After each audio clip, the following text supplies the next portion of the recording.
오늘 우리에게 주신 하나님의 말씀은 마가복음 11장 15절에서 18절 말씀입니다.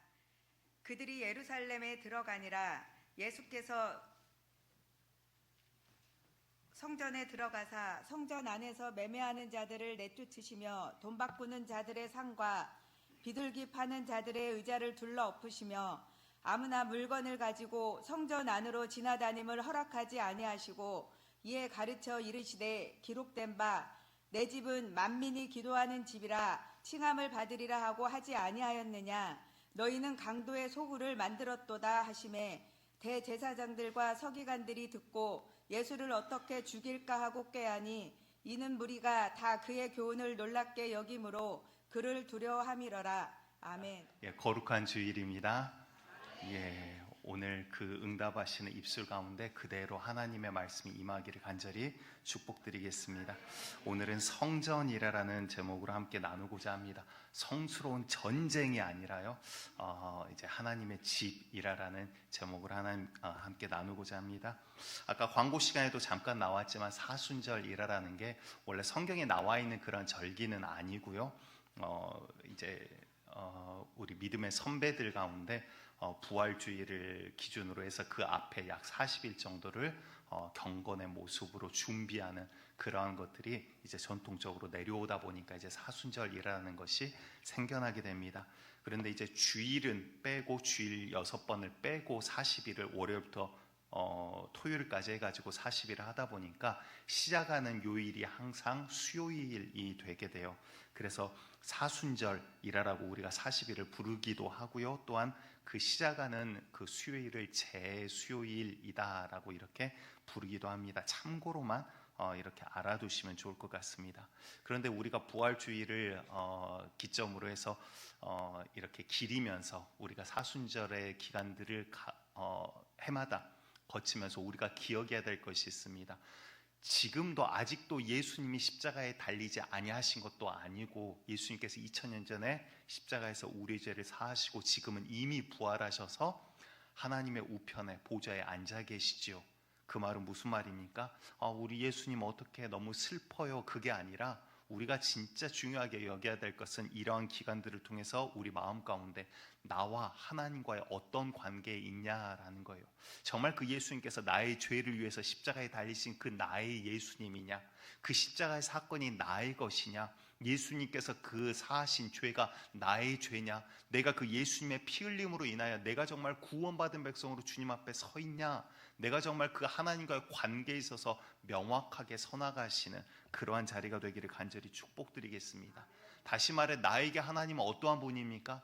정말 살아계신 하나님이십니까? 아멘. 정말 그 입술 가운데 살아계신 하나님이 경험되기를 축복합니다. 정말 그 주님이 우리 노은교회의 왕이십니까?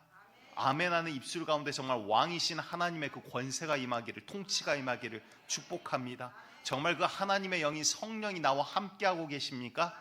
아멘, 아멘 하는 입술 가운데 살아계신 성령이 경험되어지는 역사가 있기를 축복드립니다. 여러분들 그렇다면 우리의 신앙생활이 뭐가 어렵겠습니까? 성령님 인도하신 대로 따라가면 신앙생활은 정말 쉬운 거예요. 아멘. 우리 예수님께서도 이렇게 말씀하십니다. 마태복음 11장 28절에서 30절 말씀을 우리 함께 읽어보겠습니다.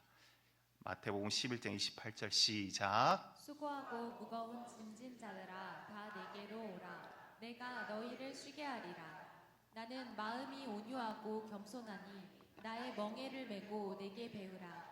그리하면 너희 마음이 쉼을 얻으리니 이는 내 멍에는 쉽고 내 짐은 가벼움이라 하시니라. 아멘. 예수님께서 나와 함께 가자, 함께 멍에를 쉬자. 내 멍에는 쉽고 가벼우니라. 내게 와서 쉼을 얻으라. 우리 주님께서 그렇게 말씀하십니다. 예수 안에 평안과 기쁨과 쉼이 있습니다. 아멘. 여러분들 그런데 우리가 머리로는 분명히 이거 알고 있어요. 말씀에도 나와 있고 목사님들도 많이 이야기를 하셨죠. 우리가 많이 들었던 이야기예요. 내게 와라. 내 멍에는 쉽고 가볍다. 그런데 신앙생활이 쉬워요? 가볍습니까? 만만치 않아요. 야, 이거 교회 왔더니 이거 뭐 맨날 잔소리예요. 내가 뭘 그렇게 잘못했나? 처음엔 잘 모르겠는데 맨날 죄인이래요. 눈 감고 기도 시간에 가만히 생각해 봤더니 또 조금 죄인인 것 같기도 해요. 회개하라 그래요. 회개도 했더니 나중에 또 이거 해라 저거 해라 말씀 봐라 기도해라. 나중에는 자꾸 저주래요. 안 그래도 지금 억울한데 이거 해라 저거 해라 참 말이 많은 것 같습니다. 왜 그럴까요?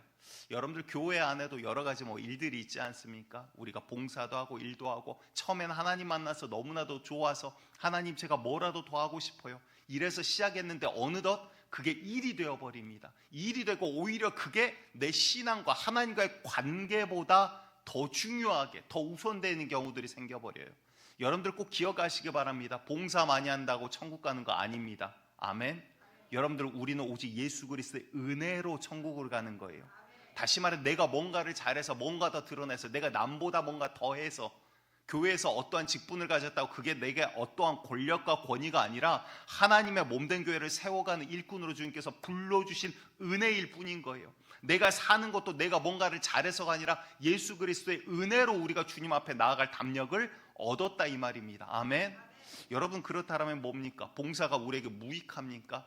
여러분들 봉사도요 교회에 물론 덕을 세우고 남을 위하는 것이지만 1차적으로는요 나의 신앙을 지키기 위한 거예요. 내가 믿음이 흔들려요, 연약해요. 하지만 그 봉사의 직분 때문이라도 내 육체를 쳐서 그 자리에 나를 갖다 놓게 하심으로 내 신앙을 지켜가는 하나님의 은혜더라라는 거예요. 여러분들 오히려 조금 세게 이야기를 하면요 봉사가 오히려 일이 돼서 내 눈앞을 가리고 뭔가 교회의 남들 위해서 내가 뭔가를 해야 돼서 이게 내 신앙에 방해가 된다라면 여러분들 주저하지 마시기 바라요. 그냥 말씀하시면 그날로 바로 그만두시도록 하도록 할게요. 정말 그게 내 신앙에 걸림이 된다라면 여러분들 과장이 아니라 정말입니다. 왜? 교회의 목적은 뭡니까? 내 영혼이 주님과 관계를 제대로 해나가기 위한 거예요. 하나님과 더 가까워지기 위한 거예요. 내가 주님을 더욱더 경험하기 위한 거예요. 목사가 다른 목사님들까지는 제가 모르겠습니다. 최소한 제가 여러분들한테 권면할 때는 교회에 뭔가 필요해서 아니요 여러분들 조금 고장나고 조금 더러우면 어때요? 조금 지저분하게 예배 드리면 되죠. 조금 덜하면 어때요? 그런데 정말 중요한 건 무엇입니까? 제가 여러분들한테 권면 드릴 때는 그 자리가 여러분들을 지키고 더 하나님을 가까이 하기를 기대하기 때문인 거예요. 그 목적이 아니면요 제가 잘못된 거죠. 제가 잘못 권면한 거고요. 여러분들 우리가 주님 앞에 일하고 나아갈 때 왜? 오늘 본문 가운데서도 그 이야기가 나와요. 성전에 대한 열심이 오히려 그들의 신앙을 사로잡아 버리는, 사실은 그 열심이 아니라 하나님에 대한 열심이 아니라 교회에서 내가 뭔가 했기 때문에 자기의 의로 율법으로 나를 드러내고 내 의, 내 거룩함 이것으로 하나님 앞에 나아가고자 하는 것들이 오히려 하나님 앞에 나아가고자 하는 내 마음을 가로막아 버리는, 눈을 가리게 하는 일 가운데 쓰임받더라라는 거예요. 여러분들 우리의 영적인 눈이 열리고요 하나님을 가까이 하는 자, 하나님을 인정하는 자 되시기 바랍니다. 그런데 여러분들 왜 주님께서는 내 멍에는 쉽다 가볍다 그랬는데 신앙생활이 이거 정말 어렵다, 왜 그럴까요? 우리가 정말 성령과 함께 사는 자답게 변화되지 않았기 때문에 그래요. 성령과 함께 살기 전과 똑같이 살면서 하나님 나는 왜 주님을 경험하지 못합니까? 하나님 왜 내 삶은 이렇게 어렵습니까? 하나님 내가 요구하고 원하는 내가 지금 기도하는 것들은 이렇게 했는데 남들의 기도는 들어주시면서 왜 내 기도는 이렇게 안 될까요? 하는 것들이 생기더라라는 거예요. 하나님 말씀 진짜라면서요 믿고 싶은데 하나님 기도하라 그래서 내 이름으로 구했는데 왜 이거 안 될까요? 하는 것들이 생기더라라는 거예요. 여러분들 한번 이렇게 생각해 보시기 바랍니다. 결혼하기 전 혼자 살던데 생활과 생활 패턴이 있어요. 그런데 그대로 결혼하고 한 명이 이제 둘이 됐습니다. 둘이 사는데 결혼 전과 똑같이 살아요. 나는 그냥 결혼 전 하던 대로 하고 싶으면 하고 하기 싫으면 아무것도 안 하고 자고 싶은 시간에 자고 일어나고 싶을 때 일어나고. 그러면 그건 뭐예요? 상대에 대한 배려가 없는 거죠. 결혼할 준비가 사실 안 된 거예요. 여러분들 한 걸음 더 나가 볼게요. 혼자 살다 둘이 살아도 삶이 틀려져요. 그런데 둘이 살다가 이제 아이가 생겼습니다. 그런데 아이를 낳기 전과 똑같이 살아요. 그러면 여러분들 이거 어떻게 될까요? 왜? 아이가 오히려 짐이 되는 거예요. 당연한 이게 나의 삶이라고 생각하지 않고 이 아이가 짐이 되는 거예요. 다른 말로 하면 어머니로서 그 속사람은 준비되어 있지 않더라라는 거예요. 육체와 몸은 이제 아이를 낳았는데 어머니로서 속사람이 준비되어 있지 않으니까 이게 오히려 내 삶에 방해가 되네. 너 때문에 내가 이렇게 고생한다. 오히려 아이가 나의 삶이 아니라 아이가 나에게 짐이 되는 일들이 생기더라라는 거예요. 마태복음 5장 3절을 봤더니 이렇게 말씀하십니다. 심령이 가난한 자는 복이 있나니 천국이 누구의 것? 저희들의 것. 심령이 가난한 자들의 것이래요. 여러분들 심령이 가난하다라는 게 무슨 말일까요? 여러 가지 것으로 표현해 볼 수가 있지만 아이가 없는 한 집이 있습니다. 그 집에는 아이를 너무나도 갖고 싶어요. 남들의 아이를 보면 너무나도 부러워요. 하나님, 우리 집에도 저만한 아이를 주시면, 하나님 정말 아들 한 명만 주시면 너무나도 좋을 텐데, 하나님 딸이라도 한 명이라도 주시면 너무 좋을 텐데, 하나님 아버지 이 가문을 이을자 한 명이라도 주시면 너무나도 좋을 텐데, 기도합니다. 그런데도 안 주셔요. 한 해가 지나요, 두 해가 지나요, 4년 5년이 지나요. 하나님 이제 나는 알 수 없어요. 하나님 이제 내 몸은 아이를 가질 수 없어요. 그래도 하나님 이 가정 가운데 아이를 한 명만, 아들을 한 명만 주신다면, 하나님 나의 아픔과 슬픔을 아시는 분 주님이시잖아요. 기도합니다. 그러다가 하나님의 은혜로 아이가 생겼어요. 그 아이가 짐일까요? 그 아이가 원망스러울까요? 그 아이 때문에 내가 뭐를 못해서가 아니겠죠. 얼마나 감사할까요? 얼마나. 왜? 마음이 가난하니까, 사모함이 있으니까, 갈급함이 있으니까.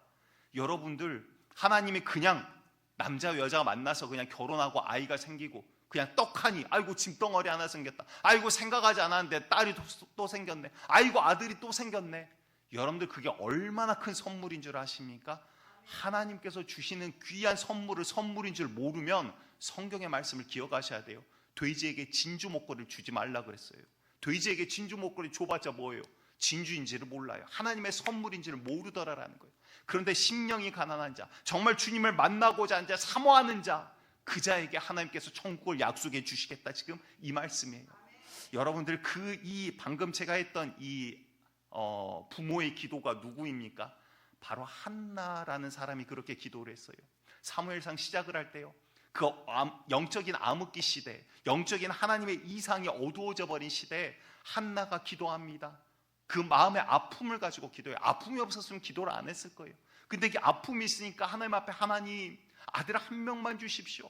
하나님 이 태문이 이미 닫혀버린 거 압니다. 하나님 옆에 이 분인나는 맨날 저를 충동질합니다. 하나님 마음이 아픕니다. 처음에는 내 육신의 욕심을 가지고 기도를 했어요. 그런데 기도를 하는데 안 들어줘요. 또 기도하고. 여러분들 기도를 많이 깊이 해야 될 이유가 여기 있어요. 계속 하다 보니까 어떻게 됩니까? 주의 마음을 알아가고 닮아가는 거예요. 그러니까 하나님 이거 나는 할 수 없습니다. 하나님 이거 주시면 내가가 아니라 주님이 주신 선물입니다. 나중엔 그 기도가 어떻게 바뀌어요? 주님 주셨으니 주님 손에 바치겠습니다. 옳다구나. 그리고 나서 하나님께서 그 가정에 아들을 주십니다. 그게 누구예요? 사무엘 선지자. 그 시대를 살리는, 이스라엘 살리는 기가 막힌 선지자를 하나님께서 그 가정 가운데 한나에게 허락해 주시더라라는 거예요. 그러니까 사무엘상 2장으로 넘어가면서 한나가 찬양을 하기 시작합니다. 하나님 여호와께서 나의 뿔을 드셨도다. 막 이런 마귀 같은 뿔이 아니라 나의 고개 숙일 수밖에 없는 나의 창피를 씻으시고 나의 얼굴을 드셨다, 이 말이에요.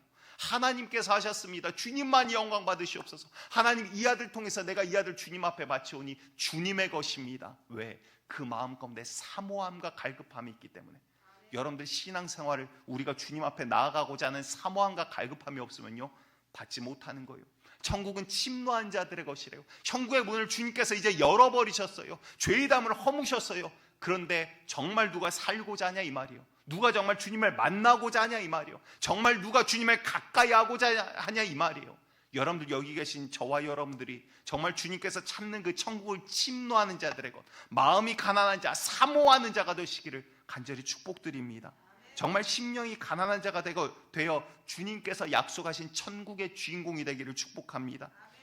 구약의 이스라엘 백성들은 그렇게 하나님을 만나고자 했어요. 가까이 하고자 했어요. 그런데 여러분들 그 하나님의 놀라우심 경험했음에도 불구하고 그들이 하나님을 가까이 하고자 하는 마음이 이제 우상들에게, 귀신들에게 돌아가 버립니다. 눈앞에 자기의 정욕과 자기의 욕심들을 가운데 눈이 가리워 버리니까 결국 이스라엘이 망해서 흩어져 버리죠. 그런데 그리고 나서 예수님께서 오셔서 놀라운 일들 행하시고 죄의 문을 해결해 하셔서 여시고, 그 다음에 어떻게 됩니까? 우리에게 성령을 보내주셨어요. 여러분들 지금은요, 그 어느 시대보다 우리가 주님을 가장 가까이 할 수 있는 시대예요. 구약의 수많은 자들, 수많은 선지자들이 그토록 갈급했던 그 시대가 바로 오늘 우리의 시대더라라는 거예요. 성령이 오셔서 정말 누구라도 하나님을 아버지라 부를 수 있는 시대, 기가 막힌 시대에 우리가 지금 살고 있더라 이 말입니다. 여러분들 다른 말로 하면요, 여러분들 간구하는 자, 구하는 자, 회개하고 돌이켜 주님의 영을 구하는 자, 주님과 함께 살아갈 수 있는 기가 막힌 기회를 우리가 지금 쥐고 있는 시대, 그렇게 살아가는 시대더라라는 것입니다. 그런데 여러분들 성령님 회개하고 우리가 돌아옴으로 주님께서 성령을 보내주셨는데 그 다음 어떻게 됐습니까? 예수 믿고 구원받았으니 끝나버렸습니까? 아니요, 예수 믿고 그 다음 신앙생활이 시작되는 거예요. 아멘? 예수 믿으면 그 다음부터 신앙생활이 시작되더라. 왜? 여러분들 예수 믿었다고 끝나버립니까? 그럼 예수 믿고 하나님 왜 살려두겠어요? 어이구 구원받았네. 그럼 너희 더 이상 죄 못 짓고 내가 오늘날 네 생명을 내가 거두리라. 그게 복받은 거죠. 근데 왜 하나님이 우리의 인생 가운데 이 고난과 역경들을 허락을 하실까요? 이제 하루하루 싸워나가면서 주님이 원하시는 모습으로 우리가 변화되어 가는 거예요. 근데 우리가 성령과 함께 살아가는 변화가 되어 있지 않으니까 성령과 함께 살기 전의 모습을 그대로 갖고 내가 하고 싶은 대로 내 정욕대로 그대로 손에 쥐고 있으니까 하나님, 이게 신앙생활이 왜 이렇게 어려운가요? 주님과 함께 살아가는 훈련과 연습이 안 되어 있는 거예요. 주님 앞에 내 손을 펴지를 못하는 거예요. 쥐고자 하는 거 욕심 꽉 쥐고 있으면서 주님 왜 내 뜻대로 안 되나요? 성령께서 오신 것은 우리의 뜻대로 하지 못하게 하려고 오셨대요. 성령과 육체의 소욕은 서로 거스르고 있대요. 여러분들 성령이 이기게 하시는 자 되시기를 축복합니다. 성경에 기가 막힌 표현들이 있어요. 술을 마셔보신 분들은 아마 잘 아실 거예요.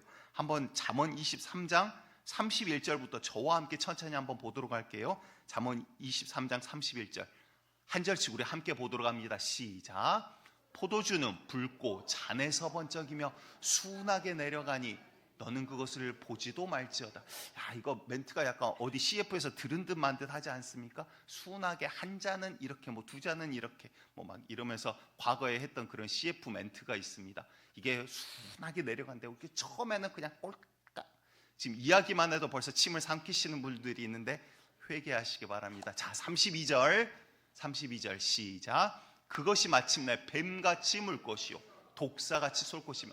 뭐예요? 내가 예상하지 못한 때 뱀이 있는지 몰랐는데 발 옆에서 갑자기 확 와서 확 물어버린대요. 보통 술 드시는 분들 그러잖아요. 먹다가 뭐예요? 나 안 취했어? 안 취했어? 이거 두 번 나오면 그때부터 이미 취해 있는 거예요. 나는 정신 말짱해, 나는 안 취했어 하면서 이미 혀가 꼬꼬라져 버려. 이미 반 갔다가 혼자 나는 안 취했다 그러지만 주변에서 이제 다 이미 갔구만, 이미 취했어. 아니라니까 하면서 똑같은 말 이제 두 번씩 반복하면 그때 이미 이제 반쯤 가신 거예요. 자, 그 다음 33절 시작. 또 내 눈에는 괴이한 것이 보일 것이요 내 마음은 구부러진 말을 할 것이며. 자, 이때부터 이제 마귀의 속삭임이 막 들어오기 시작합니다. 눈이 어쩐지 저것이 평소에 나를 쳐다보는 눈빛이 마음에 안 들었어. 똑바로 이제 안 보이는 거예요. 그 다음에 뭐 합니까? 마음 가운데 막 속에 막 쌓아놨던 거, 뭐 평소에는 말 못했던 이 막 악한 것들이 막 쑥 올라와. 마귀가 귀신이 아래서 막 부채질을 하거든요. 그러니까 막 이것들이 올라와. 그래요. 내가 평소에 말을 안 하려 그랬는데 이놈의 새끼가 막 이러면서 이제 막 이야기를 하기 시작을 하는 거예요. 자, 34절 시작. 너는 바다 가운데 누운 자 같을 것이요 돛대 위에 누운 자 같을 것이며. 자, 이때부터 어떻게 됩니까? 본인이 흔들리는데 세상이 오늘따라 왔다 갔다 한다. 지금 이거예요. 바다 가운데 누워있으면 뭡니까? 가만히 안 놔두죠. 파도가 계속 쳐요.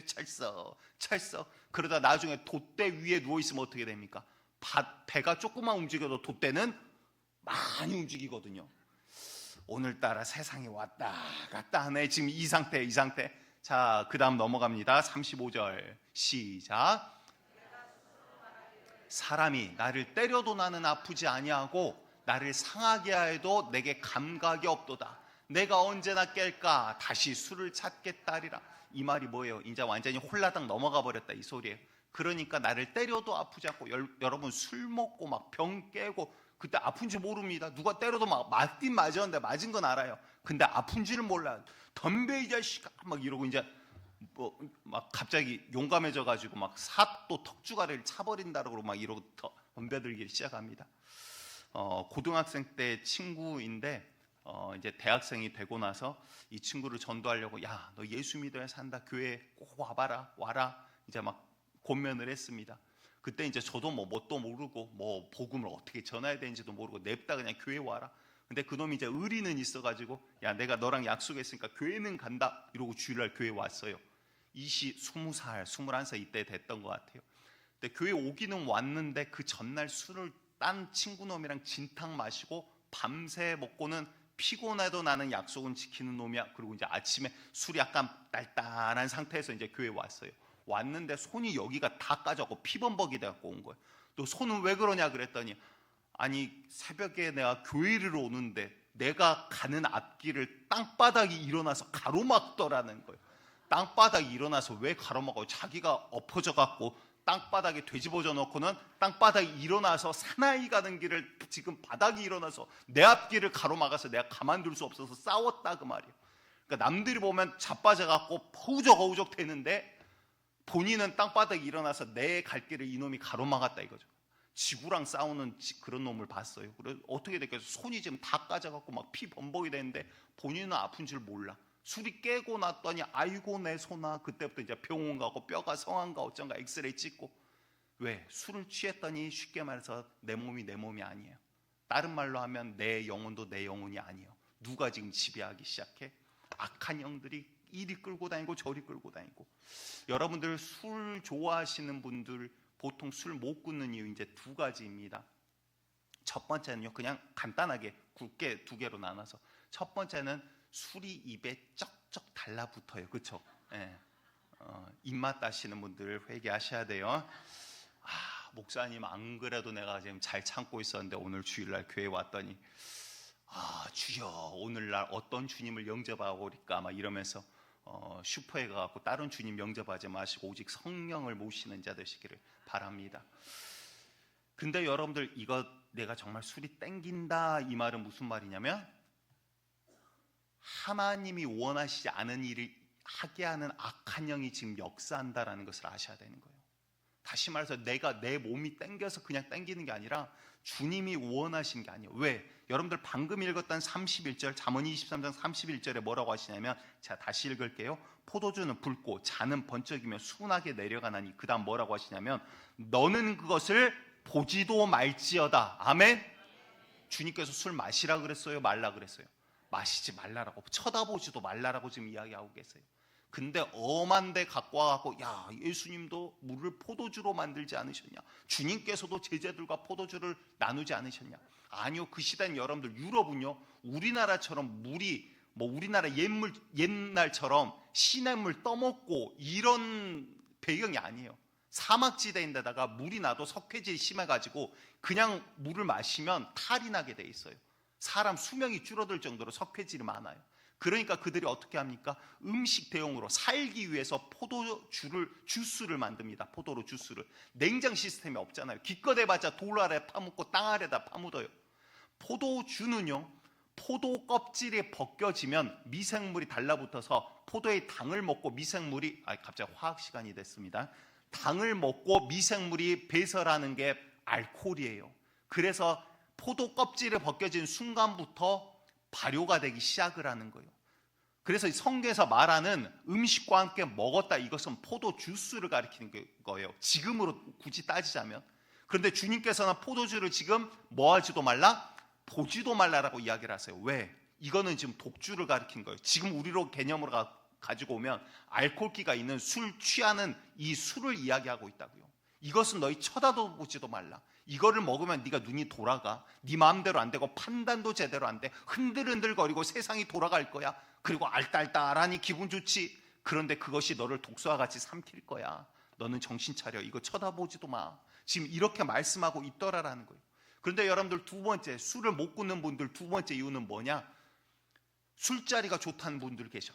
나는 술 별로 안 좋아해. 근데 그 술자리 분위기가 좋아서 가는 거야. 그런 분들 계셔. 그런 분들은 여러분들 주변에 술을 권하는 분들이 꼭 계셔요. 아니면 그분이 이제 술을 권하는 분. 야, 오늘 우리 만나서 어디 술집에서 만나서 한번 할까? 막 이러면서 이제 권면을 하는 거예요. 근데 본인이 아니면 저녁 9시쯤 이제 친구한테 전화가 옵니다. 어이, 강 사장 오늘 한 잔 빨아야지. 이러면서 이제 불러 제껴요. 여러분들 이게 마귀의 음성인 걸 아셔야 돼요. 여러분들 내가 술을 좋아하면 내 주변에 술 좋아하는 사람들끼리 모여요. 이게 인간관계인 것 같죠? 그런데 놀라운 건요, 술 끊어보십시오. 그러면 그 관계 거의 90% 끊어져요. 그 말은 인간관계가 아니라 술관계였다라는 거예요. 술의 관계지 사람 관계가 아니었다라는 거예요. 귀신이 이어놓고 지금 술에서 벗어나지 못하게 해놓은 덫이었지, 그게 친구관계라고 착각하지 마시라 이 말이에요. 여러분들, 하나님과 우리의 관계가 정말 끈끈하게 있으면요, 주님께서 원하신 자들로 우리의 주변을 두르게 되어 있습니다. 환경이 변하지 않아 내가 환경 때문에 이래가 아니라 내가 변하지 않기 때문에 환경이 그런 거예요. 지금 현재 신앙생활을 잘 하고 계신 한 장로님이십니다. 근데 이분이 이제 과거에 퇴직하기 전에 금융권에 상당히 고위직에 있으셨어요. 근데 이분이 교회를 다니시면서도 이제 금융권, 지금은 제가 잘 모르겠어요. 근데 그 당시에 금융권 이제 부서별로 돈을 다루는 회사에서 그런지 모르겠는데 아무튼 회식비가 되게 잘 나온대요. 그래서 아무리 못해도 한 달에 2번 정도 이 회식비가 나온다는 거예요. 그러니까 회식비가 나오면 밥만 먹고 끝나는 게 아니라 꼭 그 다음 술자리로 이어진대요. 근데 이분이 어느 날 교회 다닐 때 이제 점잖게 다니셨어요. 이제 부인분은 또 기도를 많이 하신 분이셨고, 근데 이제 장로 후보가 되셨어요. 장로 후보가 되고는 이제 교회에서 목사님이 막 이제 훈련을 시키십니다. 장로가 되기 전에, 야, 장로 후보만 돼도 이게 하나님께서 쓰시겠다는 얼마나 영광스러운 자리냐. 근데 기도의 자리에 니들이 안 나와? 다 나와. 그래, 그때부터 막 피곤하나 어쩌나 다 새벽 기도 무조건 강제, 기도 자리 무조건 나와. 금요철야 수요 예배, 모든 예배, 니들이 예배를 안 드리고 어떻게 장로 후보가 될 수 있어? 막 갖다 냅다 막 후려치니까 막 어쩔 수 없이 막 끌려 나옵니다. 그런데 기도할 때마다 마음 가운데 부딪힘이 있어요. 내가 지금 장로 후보가 됐는데 지금 말씀대로 살으라고 목사님이 이렇게 막 후려치고 지금 훈련을 시키는데 마음 가운데 자꾸 부딪혀요. 그런 기간 동안도 회사에서는 회식이 있어요. 그럼 마시면서도, 야, 이게 내가 지금 맞는 건가? 주님이 원하시는 건가? 아닌 게 확실히 부딪히니까 마음 가운데 이제 걸림이 생긴 거예요. 어느 날 부서 아래 직원들 싹 모아놓고 이제 이야기를 하셨답니다. 나중에 본인이 한 간증이에요. 나중에 이제 이야기를 하시면서 그래요. 아래 직원들 모아놓고, 야, 내가 교회 다니는 크리스찬이다. 이제 고백을 하신 거예요. 근데 내가 지금 장로 후보에 이번에 올라갔는데 아직 장로도 안 되기 전이에요. 마음 가운데 이게 내가 참 걸림이 크다. 장로 후보인 사람이 술을 마셔서야 되겠냐? 예수 믿는다는 사람이 이래서야 되겠냐? 앞으로 회식비가 나오면 내가 너희들한테 그냥 다 주겠다. 나 빼놓고 그냥 너희들끼리 가서 마셔라 라고 이야기를 했어요. 그랬더니 이분이 하신 간증이에요. 저도 이제 그때 듣고 알았어요. 그랬더니 다 좋아서 술자리 간 줄 알았더니, 아이고 알겠습니다, 감사합니다, 우리 더 맛있는 거 먹으러 가요. 그래서 맛있는 거 먹으러 가고 술이 그 사무실에서 완전히 끊어져 버렸다라는 거예요. 여러분들, 환경이 이래서 내가 어쩔 수 없는 게 아니라 내가 변하면 환경도 변하는 거예요. 내가 변하면 술 좋아하는 사람들이 끊어져 버려요. 내가 변하면 주변에 하나님께서 거룩한 자들로 채워주시더라 이 말이에요. 여러분들, 내가 주님의 말씀대로 변해가는 역사가 우리 가운데 있기를 간절히 축복드립니다. 성령님께서 우리와 함께 하신다. 정말 기가 막힌 시대 아닙니까? 여러분들, 회개하고 침례 받으라. 그리하면 성령을 선물로 주시리니 구하는 자들에게 성령을 주시지 아니하겠느냐. 하나님 아버지의 마음이요, 이제는 성령이 오셔서 내가 너희 가운데 증거하고 인치겠다. 내 구원자로서 내가 너희를 살렸다. 내 아들이다, 내 자녀라. 내가 너희를 증거하고 인치겠다라고 말씀을 하고 계시는 거예요. 그분이 우리와 이제 함께 계시는데 어찌 과거와 똑같이 내가 살겠냐라는 거예요. 똑같이 살고 있다라는 건 뭐예요? 내가 성령을 지금 무시하고 있다라는 거예요. 성령을 무시하고 멸시하면서도 스스로는 죄가 없다. 왜? 나는 도덕적으로 죄 안 지어. 나 교회 오래 다녔어. 나 헌금도 해, 봉사도 해. 그런데 성령을 무시하고 있어. 이건 어마어마한 죄예요. 여러분들, 왕 앞에서 왕을 무시하고 멸시하면서 죄가 없다 할 수 있습니까? 아니요. 당장 목이 달아나도 할 말이 없는 게 어마어마한 죄를 짓는 거거든요. 그러면서도 우리가 이게 잘못된 것을 모르더라라는 거예요. 오늘 본문으로 잠깐 돌아갑니다. 오늘 본문, 예수님께서 예루살렘으로 들어가자마자 지금 성전으로 가세요. 근데 성전으로 갔는데 이 사건은 마태, 마가, 누가, 요한 사복음서에 다 나오는 사건이에요. 그런데 이 사건 가운데 이제 이 말씀들을 다 종합을 해보면 예수님께서 들어가셔서 장사하는 자들, 왜냐하면 그 시대 성전에서 장사하는 사람들이 왜 있을까요? 처음엔 거룩한 이름이었습니다. 명절이 되면, 절기가 되면 이스라엘의 모든 사람들이 예루살렘의 성전으로 다 모여요. 하나님 앞에 예배드리기 위해서. 그러면 그들이 예배드리기 위해서 처음에 양도 끌고 오고 염소도 끌고 옵니다. 근데 오다가 며칠 시간이 막 15일, 20일 이렇게 걸어서 오다 보니까 양도 염소도 삐쩍 말라요. 또 누군가는 잘 먹여서 왔는데 오다가 실수로 다리에 상처가 났어요. 야, 상처인 하나님한테 못들이 안 받으셔, 빼빼 마른 거 안 받으셔, 이거 저거 트집 짜면서 거기를 지키는 제사장들이 다 커트 빠꾸 안 돼, 못 들어와. 그리고는 자기들의 룰을 규범처럼 만들어놔요. 야, 니네 돈 이것도 안 돼, 성전에 들어오려면 성전에서 정한 세겔로만 헌금 드려. 그래서 환전소가 생겨나요. 물건 여기에서 정한 걸로만, 하나님 앞에 온전한 걸로만 드려야 돼. 거룩한 말이지만 그걸로 자기들이 장사를 해 먹어요. 그래서 평소 다른 세상의 시세보다도 2배, 3배 더 높게 해가지고 고리대금업자처럼 뻥튀기 해가지고 이거를 돈벌이로 이미 전락해버리기 시작했다는 거예요. 들어갔더니, 예수님이 성전에 들어갔더니 이미 장사꾼이 가득해요. 환전소가 옆에서 가득해요. 비둘기 파는 자, 뭐 파는 자, 장사꾼들만 가득해요. 성전 입구에. 예수님이 거기에서 화를 내십니다. 예수님이 화를 내요. 놀래지를 않으시네. 목사가 어느 날 화를 내더라도 그냥 너무 놀래지 마셔. 성경에도 종종 일어난 일이니까. 그런데 예수님이 화를 내는데 보통 화를 내셨냐? 아니요. 사복음서를 종합으로 해서 봤더니 가서 갑판대를 막 갖다가 뒤엎기 시작하십니다. 가지고 막 사람들을 막 밀치고 내쫓기 시작하십니다.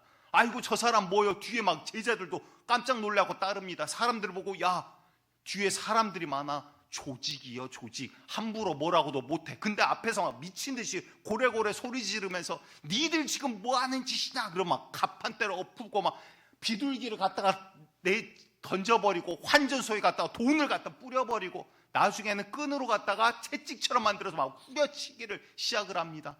마치 누가 보면 미친 사람처럼 거기서 소리 지르면서 화를 내기를 시작하시는 거예요.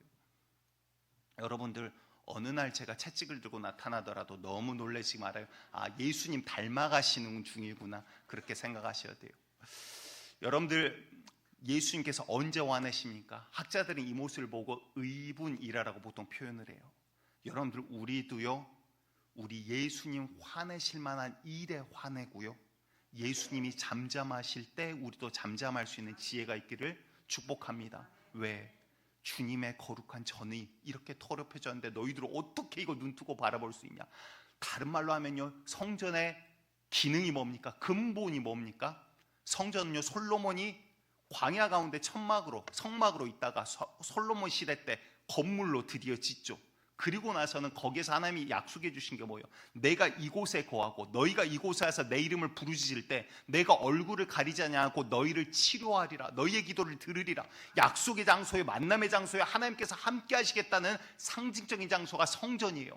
그런데 본질의 목적이 사라져버렸어요. 장사꾼들이 됐고 거룩한 모습은 있지만 진짜 하나님이 그곳에 계시지 않는 곳이 되어버렸다는 거예요. 건물의 이 모습이 아니라 진짜 성전의 본 모습이 없어져 버렸어요. 예수님이 이걸 다 뒤집어 엎습니다. 이게 성전이냐? 이게 하나님께서 약속해 주신 그곳이냐? 그리고 나서 심지어 오늘 본문 16절이에요. 아무나 물건을 가지고 성전 안으로 지나다님을 허락하지 아니하시고 길까지 다 막아버립니다. 어찌 보면 건물로서의 성전을 폐해버린 거예요. 이거 성전 아니야. 그리고 주님께서 진짜 성전에 대해서 말씀하십니다. 정말 성전의 기능이 뭐냐? 하나님이 함께 하시는 곳, 하나님이 거하시고 기도를 들으시고 역사하시는 곳, 그게 어디냐? 요한복음에서는 이 이야기 다음에 바로 이어서 나온 게 그겁니다. 바리새인들이 제사장들이 예수님을 핍박하려고, 모욕하려고, 야, 증거를 보여봐라 그랬더니 예수님이 그러세요. 이 성전을 허물라. 그러면 내가 사흘 만에 다시 세우리라. 그게 무슨 말이에요? 자기의 육체를 가리켜 하신 이야기더라 라는 거예요. 무슨 말입니까? 내 육체가 하나님의 함께 계시는 이게 성전이야 라는 이야기예요. 이제 우리에게 뭐라고 하십니까? 너희가 하나님의 성전인 것과 너희 안에 하나님의 성령이 계신 것을 알지 못하느냐. 아멘? 여러분들, 주님께서 이제 우리를 성전 삼아서 그 어떤 시대와 다르게 이제는 하나님의 성령이 우리 가운데 함께 계시더라라는 거예요. 자녀된 자들에게 함께 계시더라라는 거예요. 여러분들, 그것이 성전입니다. 주님께서는 우리의 영혼을 살리기 위해 오신 거예요. 우리의 영혼을 살리겠다라고 우리에게 이제 성전은 뭐 하는 것이라 그래요? 기도하는 집이라. 아버지의 집은 기도하는 집이라. 너희 장사꾼 하는 것 아니야. 다른 것 하는 거 아니야. 술 갖다 들이부는 것 아니야. 담배 연기 화상방 물려가는 거 아니야. 너희는 하나님의 성전을 모시고 사는 거룩한 전이야. 우리가 거룩해야 해야 될 이유가 여기 있더라라는 거예요. 하나님과의 관계, 하나님을 가까이 하기 위해서, 성령을 모시고 살기 위해서, 그래서 우리가 주님 앞에 나아가기 위해서 이런 것들이 필요하더라라는 거예요. 얼마 전에 이제 지난 수요일이 그 사순절 시작이라 그랬죠. 사순절 시작하는 그 수요일을 제수요일이라고 부릅니다. 물론 이것도 성경에 나와 있는 건 아니에요. 근데 왜 제수요일이라고 하냐면 죄를 덮어쓰고 회개함으로 시작한다 그래서 이제 과거의 선배들이, 믿음의 선배들이 그러했다 그래서 그렇게 부릅니다. 미국의 국무장관이 언론에 나오면서 이마에다가 검은색으로, 찾아보세요. 요즘 그것도 떠 있더라고요, 사진. 이마에다 십자가를 이렇게 그려놓고 나왔어요. 그러니까 다들 막 이거 사입이냐 뭐냐 막 난리가 났습니다. 그러니까 자기는 카톨릭 성도다. 그래서 제수요일이기 때문에 이마에 십자가를 자기는 그리고 이제 시작한다라고 이렇게 이야기를 했어요. 여러분들, 우리 예수님은 지금 이미 살아계세요. 부활하셨어요. 내가 형식을 따라하는 것도 중요합니다. 사순절도 중요해요. 절기도 중요해요. 우리의 형식도 중요합니다. 그런데 근본을 잃어버리면 끝나버린 거예요. 교회, 건물 중요합니다. 시설 중요합니다. 봉사 중요합니다. 그런데 근본을 잃어버리면 교회도 끝나버린 거예요. 우리의 근본은요, 여러분들, 우리가 주님과의 관계가 내가 지금 어디 있냐라는 거예요. 내가 정말 주님 모시고 성전된 모습으로 내가 살아가지 못한다면, 내가 주님과 이 관계를 유지해 나가지 못한다면, 내가 봉사하고 교회 다니고 주일날 주일 성수 지키고 헌금하고 다 하는데 주님과 내가 관계가 지금 멀어져 있어요. 그럼 신앙생활 잘못하고 있는 겁니다. 그런데 반대는 아니죠. 내가 정말 주님과 지금 가까이 끈끈하게 주님을 가까이 모시고 내가 살아가고 있다면 여러분들 신앙생활 잘하고 계시는 거예요. 여러분들, 우리 노은교회 성도님들 정말 신앙생활 잘하는 교회 되기를 축복합니다. 여러분들, 교회 다니는 것 그거 구원받는 것 아니에요. 구원받을 기회가 주어지는 거죠. 그런데 그 가운데 내가 정말 주님과 끈끈하게 주님을 잘 모시고 살아가는 것, 성전으로서의 내가 변화돼요. 성전이 아닐 때야 개차반 마귀의 자녀였으니까 그렇게 살아갈 수 있지만, 이제는 내가 주님을 모시고 살아간 자로 내가 인식해 나가고 나의 왕이 누구인가를 절대적으로 잘 깨달아 안다라면 여러분들, 우리의 삶이 변하지 말라 그래도 변하지 않을 수가 없더라라는 것입니다. 여러분들, 그러니 교회 왔더니 뭐라고 합니까? 목사가 맨날 기도해라, 말씀 봐라, 이거 해라, 저거 해라. 심지어 얼마나 잔소리가 많습니까? 그런데 여러분들, 하나님의 말씀을 하나님의 말씀으로 받아들일 때 내가 성전으로 하루하루 변화되어 나가더라라는 거예요. 여러분들, 말씀과 기도 없이 우리가 변화되어 나갈 수 있습니까? 아니요, 없어요. 우리에겐 그럴 만한 힘이, 나에게는 그럴 만한 힘이 없거든요. 여러분들 자신을 너무 믿지 마시기 바랍니다. 하지만 주님께서는요, 능치 못함이 없기에 주님께서 이제 우리를 그의 성전으로 만들어 가실 거예요. 그렇다면 우리가 지금 해야 될 건 그분을 인정하는 데서 이 모든 것들이 시작되더라라는 것입니다. 과거에, 지금은 원로 목사님이십니다. 박영선 목사님이라는 분이 계세요. 이분이 설교 가운데 그 이야기를 가지고 비유를 드시더라고요. 여러분, 톰 소여의 모험이라라는 동화책을, 소설책을 아실 거예요. 그렇죠? 이게 마크 트웨인이라라는 미국 사람이 1876년에 쓴 책입니다. 아이들을 위해서 쓴 책인데요. 저 어렸을 때까지만 해도 이 책이 굉장히 유명했는데 요즘 아이들은 이 이야기를 아나 모르겠습니다. 거기에 주인공으로 톰과 그의 친구 허클베리가 등장을 해요. 톰과 이제 짧게 이제 허크라고 부르기도 하고요. 그런데 이 둘은 굉장히 개구장입니다. 특히 톰은요, 뭐에 얽매이는 걸 굉장히 싫어해요. 학교 가라 너무나 싫어합니다. 공부해라 가만히 못 앉아 있어요. 맨날 가서 사고를 칩니다. 그런데 그 기질이요, 이제 이 허클베리와 함께 여기 가서 사고치고 저기 가서 사고치면서 마을의 문제를 해결하기도 해요. 그리고 심지어 이 소설은 점점 스케일이 커져가서 나중엔 해적과 싸우기도 합니다. 그러면서 이 톰 소의 모험, 여러 가지 이야기들을 정말 기대감을 갖고 이야기할 수 있게 합니다. 그런데 재미있는 것은 이 톰은요, 이 허클베리를 굉장히 부러워해요. 뭐를 부러워하는 줄 아십니까? 허클베리는 잔소리를 안 듣거든요. 왜? 허클베리는 고아예요. 톰은요, 집에 가면 어머니가 이야기합니다. 씻었냐? 너 학교 갔냐? 공부는 했냐? 오늘 숙제는 했냐? 여러분들 근데 그게 우리 부모님들 마음 아닙니까? 여러분들 자녀들 키울 때 잔소리 안 하십니까? 여러분들 그 잔소리가 왜 하십니까? 이 아이를 사랑하기 때문에, 살려야 되기 때문에, 이 아이가 아직 아무것도 모르기 때문에, 길을 안내해줘야 되기 때문에. 여긴 또 잔소리 안 하신 분들만 왔나 보네. 여러분들 잔소리 할 때는 또 하셔야 돼요. 여러분들 그 잔소리가, 유대인 교육법 가장 중요한 게 식탁 교육이에요. 저녁은 항상 부모님과 함께 밥을 먹어라. 근데 거기에서 아버지는 항상 자녀들에게 훈계하십니다. 그런데 그 자리를 통해서 유대인들은 삶과 전통을 배워나가는 거예요. 여러분들 잔소리 해야 될 때는 해야 되고, 이제 정말 그들을 위해서 기도해야 될 때, 그 시기가 지날 때는 정말 눈물로 또 기도해야 될 시기들이 분명히 있습니다. 그런데 여기에서 허클베리는 부모가 없어요. 고하기 때문에 그를 오히려 부러워해요. 우리가 볼 때는 참 너무나도 어리석은 부러움이죠. 여러분들 지금은 모르겠지만 과거의 아이들, 여러분들 어렸을 때 어머니를 뭐라고 불렀습니까? 마귀 할멈이라고 부르지 않았습니까? 따라다니면서까지 잔소리를 해요. 너 이거 있냐 저거 있냐, 손톱은 깎았냐, 밖에서 놀고 흙 만지고 왔더니 손은 씻었냐, 밥 먹으려고 그랬더니 그거 안 된다, 다시 가서 씻어라, 손톱은 왜 그렇게 까마냐, 이빨은 닦았냐, 밥 먹을 때 모서리 앉지 말아라, 밥을 먹는데 밥 긁는 소리 내는 건 아니야, 국 먹는데 쩝쩝거리는 거 아니야, 심지어 문 들어가는데 문턱 밟는 거 아니야. 그래서 그랬는지 요즘 아파트들은 문턱을 다 없애버렸더라고요. 잔소리를 못하게 하려고 아예 건축물을 이제 바꿔놔 버렸습니다. 여러분들 그런데 왜 이렇게 잔소리를 합니까? 부모니까. 여러분들 어느 날 봤더니 친구가 집에 놀러 왔어요. 친구는 쩝쩝거리면서 먹는데 부모님의 어머니가 아무런 잔소리도 안 해요. 어이구 잘 먹네, 한 그릇 더 줄까, 한 공기 더 줍니다. 먹고 났더니 어이구 먹는 모습도 복스럽네. 아니 쩝쩝거리고 여기에 밥풀도 묻혀놓고 있는데 어머니가 잔소리를 하네요. 그리고 나서 가는데 인사도 대충 하고 갑니다. 그래도 잘 가, 또 놀러와, 천사와 같이 인사를 합니다. 그리고 어머니가 뒤돌았더니 뭐예요? 너 오늘 숙제했냐? 이 말부터 시작을 합니다. 그러니까 아들 마음 가운데서는 무슨 생각이 들어요? 우리 어머니는 계모인가? 어쩐지 그때 그래서 나한테 그렇게 화를 내셨구나. 어쩐지 그때 그렇게 화를 낼 때는 이를 부득부득 깔면서 매를, 회초리를 그렇게 드셨구나. 갑자기 이제 계모로 머릿속에 덧입혀지기 시작합니다. 여러분들 왜 그래요? 옆집 자식은 내 자식이 아니거든요. 성경을 보시기 바라요. 성경의 대부분은 하나님께서 이스라엘의 믿는 자들에게, 백성들에게 하시는 이야기예요. 왜 백성들에게 이거 해라 하지 말아라, 너 그러면 안 된다, 왜 그러실까요?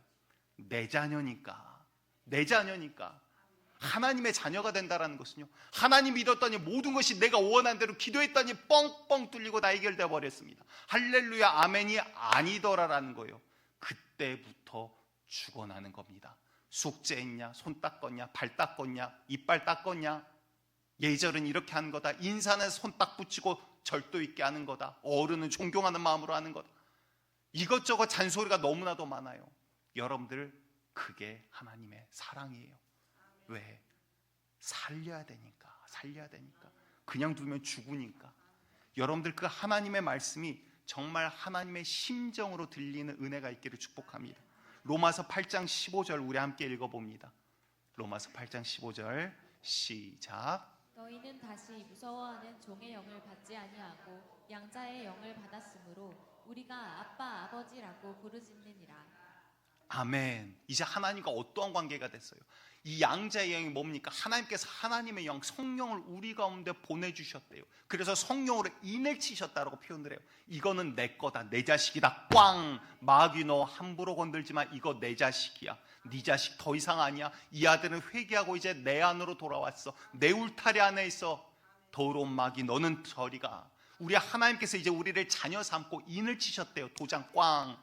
그게 바로 성령님이에요. 이제 양자의 영을 받았으니 더 이상 내가 너를 종이라 하지 아니하겠다. 이제 우리가 하나님을 아빠, 아버지라 부르짖느니라. 아멘. 여러분들 이게 얼마나 어마어마한 위일입니까? 어마어마한 특권입니까? 여러분들 근데 이 관계를 알지 못하면요, 하나님을 멸시하고 무시하고 하나님을 인정하지 아니하는, 어찌 보면 여러분들 아들이, 딸이 부모님을 인정하지 아니한다? 부모님 마음이 어떨까요? 아니요, 이 아들은 뭡니까? 동네방네 이 아들은 폐륜하러 소문이 날 거예요. 우리는 그와 같은 신앙생활을 하고 있으면서도 나 집에 잘 들어오니까 하나님 나 착한 자식이죠. 그거 아니더라라는 거예요. 고린도전서 3장 16절 17절 우리 크게 함께 읽습니다. 시작. 너희는 너희가 하나님의 성전인 것과 하나님의 성령이 너희 안에 계시는 것을 알지 못하느냐? 누구든지 하나님의 성전을 더럽히면 하나님이 그 사람을 멸하시리라. 하나님의 성전은 거룩하니 너희도 그러하니라. 아멘. 여러분들, 우리가 하나님의 성전인 것과 하나님의 성령이 우리 안에 계시다. 너희가 그것을 알지 못하느냐? 여러분들, 성령이 우리 가운데 계신 것을 어떻게 알 수 있습니까? 성령은요, 주시는 이와 그 다음 받는 사람만 안다 그래요. 눈앞에 보이는 게 아니에요. 성령 받았더니 머리에 빨간색 점이 딱 생겼다, 이러면 얼마나 구별이 쉬워요. 근데 그런 것이 아니에요. 변화가 없어 보여요. 그런데 이제 드러나는 은사들이 종종 있죠. 예를 들어서 뭐 방언이라든가 예언, 통변, 여러 가지 은사들을 통해서도 알 수 있습니다. 하지만 절대적으로 우리가 알 수 있는 것은요, 지금까지 끌어왔던 이야기를 잘 생각해 보세요. 성령이 오시면 나는 변화될 수밖에 없는 존재예요. 내가 변화되지 않고 버티고 있으니까 힘든 거지, 내가 주님 손에 내 인생을 맡겨버리고 주님 끌고 간 대로 내가 내어드리면 여러분들 신앙생활이 어려운 게 없어요. 내가 꽉 쥐고 있으니 힘든 거예요.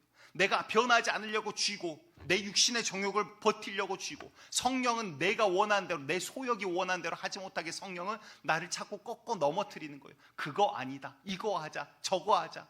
주님의 잔소리가 그때부터 들리기 시작하는 거예요. 여러분들, 하나님의 성령이 우리 가운데 오셔서 정말 우리를 변화시켜 나가는 이 변화가 있기를 간절히 축복드리겠습니다. 그래서 여러분들, 예수님의 제자들도요, 예수님과 함께 3년 반을 다니면서 그들이 뭐가 변했습니까? 예수님 고개만 돌리면 야, 누가 넘버 2냐 3냐 이거 갖고 맨날 싸웠던 자들이에요. 누가 높냐 낮냐, 누가 어깨 세우고 누가 더 권력의 자리냐, 맨날 그걸로 싸웠다고요. 교회 안에 그런 게 있으면 안 돼요. 왜? 그게 미련한 제자들의 모습 아닙니까? 그 모습을 본받으면 안 되죠. 근데 그들이 언제 변합니까? 성령이 임하시자. 예수님 잡혀갈 때 다 뿔뿔이 도망쳤던 그 제자들이 성령이 임하시자 목숨 걸고 예수가 그리스도요 메시아다, 그 복음을 전하는데 목숨도 아끼지 아니하는 복음의 사도들로 변모되더라 이 말이요. 주님께서 오시니, 성령이 임하시니 변화되더라 이 말이요. 여러분들, 우리의 정욕으로 변하지 않으려고 버티지 말고 정말 성령이 원하신 대로 우리가 변해가기를 간절히 축복합니다. 다윗도 죄 가운데 있을 때 눈이 가려버렸어요. 그리고는 밧세바 사이에 아이가 태어나죠. 나단 선지자의 손가락질을 통해서 드디어 깨닫습니다. 하나님, 그리고 나서 지은 시편을 통해서 내게 성령을 소멸치 마시옵소서, 내 영을 새롭게 하시옵소서. 왜요? 다윗이 내 왕위를 지켜주소서, 하나님 나의 창피를 가리소서 그랬나요? 아니요. 내가 주께만 범죄하였사오니 내가 범죄자입니다. 성령을 소멸치 마시옵소서. 왜? 성령 없으면, 하나님의 영이 없으면 나는 죽어버린 자예요. 내 영혼은 끝나버린 거예요. 주님께서는 처음부터 오셔서 우리를 향해서 말씀하신 게 뭡니까? 내가 네 영을 살리겠다 이 말이에요. 내가 기도하는 집, 여러분들, 주님이 기도가 필요해서 기도하라 하십니까? 주님은 기도가 필요가 없어요. 기도는 우리가 필요한 거예요. 왜 기도하라 그럴까요? 내가 들었겠다 그 말이에요. 왜 기도하라 그럴까요? 내가 네 영을 살리겠다 그 말이에요. 왜 기도하라 그럴까요? 내가 네 문제를 해결해버리겠다 이 말이에요. 여러분들, 그러니 우리가 주님 앞에 부르짖을 때 우리 가운데 내가 네 영을 변화시켜 살리겠다, 네 육신에 그 정욕이 있냐 소욕이 있냐 기도하라, 내가 너를 꺾어서라도 쳐서라도 네 다리를 부러서라도 내가 네 영을 살리겠다. 우리의 육체는요, 아담 이후로 죄 가운데 사망의 권세에 눌려서 지옥을 향해, 지옥이 아니죠, 흙으로 돌아가는 저주 아래 놓였어요. 하지만 우리를 그대로 내버려 두지 아니하시고 죄의 문제를 해결하심으로 우리의 영혼을 이제 살려서 그 다음 우리의 영원한 이 생명의 부활 가운데로 우리를 부르시겠다라는 거예요. 여러분들, 부활절을 향해서 우리가 사순절을 걸어간다고요. 무엇을 바라보실 겁니까? 무엇을 우리가 기대할 겁니까? 내가 성전이 되지 못하고 성령을 모시지 못하면 아무리 경건한 척 해봤자 그게 무슨 의미와 유익이 있냐라는 거예요. 정말 이제는 내가 성전으로서 성령을 모시고 함께 걸어가기를 사모하는 자 되시기 바랍니다. 그래서 데살로니가전서 5장 19절에서도 성령을 소멸하지 말며라고 이야기하십니다. 여러분들, 우리가 육으로 살면 썩어질 것을 거둘 수밖에 없습니다. 육으로 살면 육의 것을 거둬요. 야, 따뜻하다니 좋다. 그리고 나선 다 썩어버리고 지옥으로 갑니다. 우리가 육으로 살면 육으로 끝나는 거예요. 제가 육으로 살고자 했으면, 육도 필요해요. 육도 하나님 주신 은혜예요. 육의 문제도 기도하셔야 돼요. 그런데 육만 있으면 육으로 끝나버리더라 이 말이에요. 더 중요한 것은 영혼이에요. 주님께서는 육을 살리기 위해 오신 게 아니라 영을 살리기 위해 오셨다 이 말이에요. 그래서 내가 살리는 것은 영이, 육은 무익하니라. 육이 아무 필요 없다가 아니라 정말 중요한 것은 영이라 이 말이에요. 목사가 여러분들 육적으로 대하고, 목사가 여러분들 사람 많이 모아서 권력 한번 휘둘러 봐야겠다 이러면요, 여러분들 제가 하루라도 빨리 이직을 그만두고 세상 나가버려야 돼요. 그래야지 돈이라도 더 벌던가 뭐라도 더 하던가 육적으로 살고자 하면 그렇죠.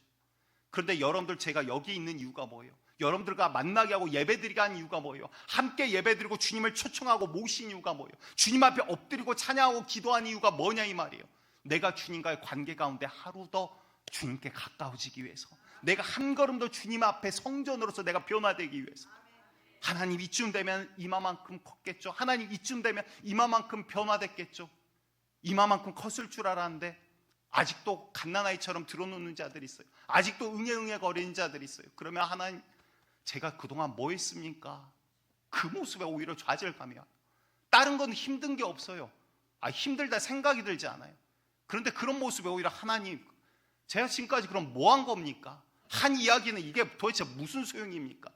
하나님 말씀 백날 본다 그랬는데 그냥 사람 말로 알아듣고 그냥 목사님 그냥 애쓰시는구나, 우리 목사님 애쓰시네, 그게 무슨 소용이 있냐라는 거예요.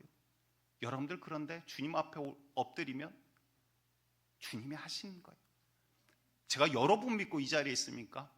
여러분도 여러분 자신 못 믿잖아요. 저도 제 자신 못 믿어요. 믿을 건 오직 주님밖에 없는 거예요. 주님이 이 교회 가운데 분명히 일하실 겁니다. 주님이 내 영혼 가운데, 내 삶 가운데 분명히 일하실 겁니다. 그 믿음 갖고, 주님 이제는 내가 주님을 인정하겠습니다. 오늘 기억할 거 이거 하나예요. 내가 주님을 인정하겠습니다. 성령님 내 안에 오셨으니, 아직 성령이 내 안에 계시다는 확신이 없으면 주님 성령을 내게 부어주시옵소서. 내가 주님을 인정하겠습니다. 내가 인정하지 않고 무시하면 그분은 인격이 있으셔서 마귀와 같이, 도둑과 같이 억지로 하지 않으세요. 무안해하세요. 뒷걸음질 치신다는 거예요. 우리가 그분을 인정하고 그분이 나의 왕이시오, 나의 인도자시오, 구원자인 것을 인정할 때 그분께서 나를 주님의 뜻 가운데로 이끌어 가시더라 이 말이에요. 여러분들 이제는 우리가 하루하루 예수 믿고 구원받아서 끝난 게 아니라 예수 믿고 신앙이 시작이 되는 거예요. 이제 하나님의 잔소리들 가운데, 아니 하나님이니까 잔소리가 아니라 큰 소리라 그래야겠죠. 하나님의 큰 소리 가운데 이제 우리가 말씀대로 변화되어져 가는 거예요. 여러분들 이게 신앙생활입니다. 하나님과 가까워지기를 소망하시고, 내 노력과 내 힘들어서 어떻게 합니까? 그런데 성령을 인정하시면 그분이 나를 바꾸어 가십니다. 마지막으로 말씀 한 절 읽고 마무리하도록 하겠습니다. 갈라디아서 2장 20절입니다. 시작. 내가 그리스도와 함께 십자가에 못 박혔나니 그런즉 이제는 내가 사는 것이 아니요 오직 내 안에 그리스도께서 사시는 것이라. 이제 내가 육체 가운데 사는 것은 나를 사랑하사 나를 위하여 자기 자신을 버리신 하나님의 아들을 믿는 믿음 안에서 사는 것이라. 아멘.